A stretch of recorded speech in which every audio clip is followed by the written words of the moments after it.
on the agenda except for public hearings, any topic of county concern that is not on the agenda. Look at the board. Are there any members of the public signed up to speak remotely? No, there are not. Okay. And I know we have 3 people that have signed up to speak in person. We'll start with osarch, orak. Okay. Erin Carlsen, you can state your name and address for the record. You have 2 minutes to speak.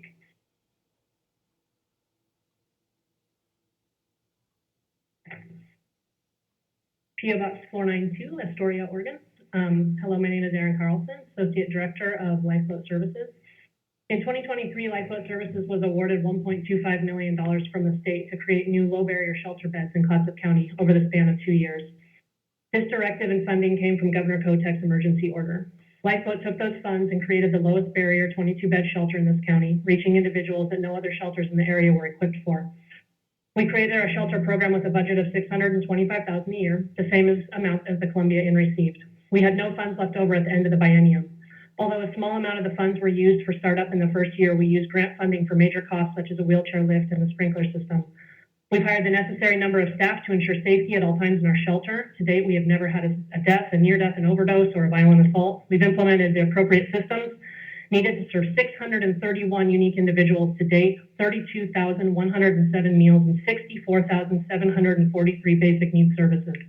Under the county's funding formula now, we will be awarded $454,000 for the 2025 fiscal year on a $170,000 decrease in funding. This is not coming from the state, it is coming from the county. I have read the House bills and I do not see the state policy driving this disbursement formula.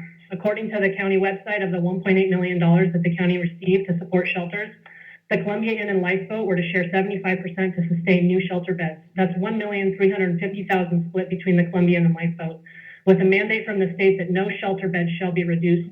So Lifeboat is getting $454,000 and the Columbia Inn is getting $896,000, and $170,000 decrease in funding for Lifeboat, and a $271,000 increase for the Columbia Inn, the county's partner shelter.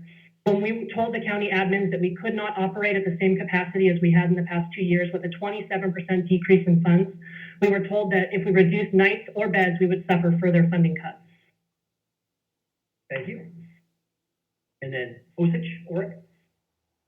Oh, osarch, sorry.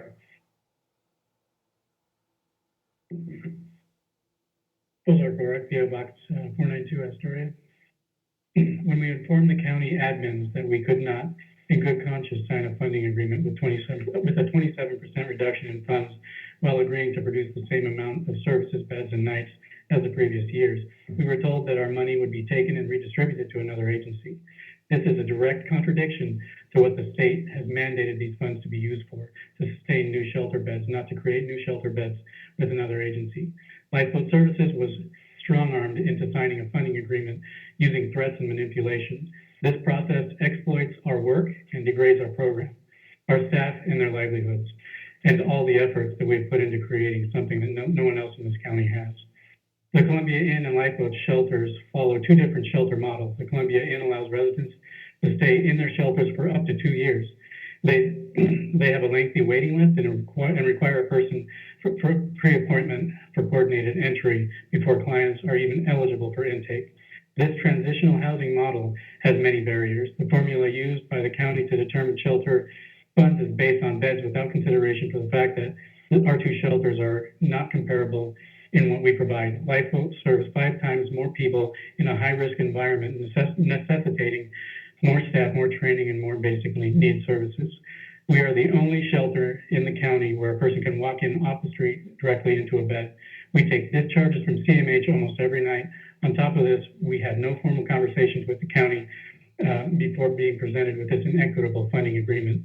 The county is facing a 6% reduction in shelter funds, but Lifeboat is the only shelter facing a 27% reduction in shelter funds. Please make this make sense to us. I invite each of you down to Lifeboat Services Shelter so you can help us decide what staff to lay off, which services to cut, which meals to eliminate, because this is the position that we are in due to the county's funding decision. Thank you, Osarch. And Ann Samuelson,